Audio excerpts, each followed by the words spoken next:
सर्वदा शत्रुबुद्धि विनाशाय दीपक ज्योती नमस्तुते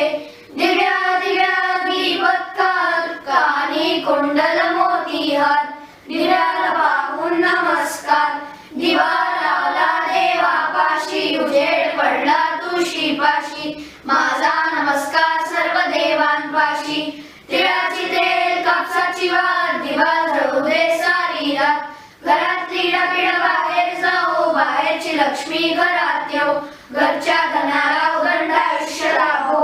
सदा सर्वदा योग तुझा